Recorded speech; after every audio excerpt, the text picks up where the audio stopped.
Okay, 5 hours later, I do have the Octans tent assembled from Starpoint Australis. Thank you, Brendan and crew. Let me give you some advice. Watch the video about how to assemble it on YouTube first.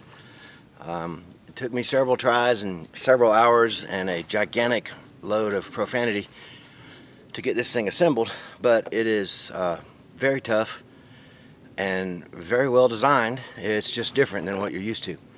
So it's good, and here's a little time lapse that shows what it took to get this thing going.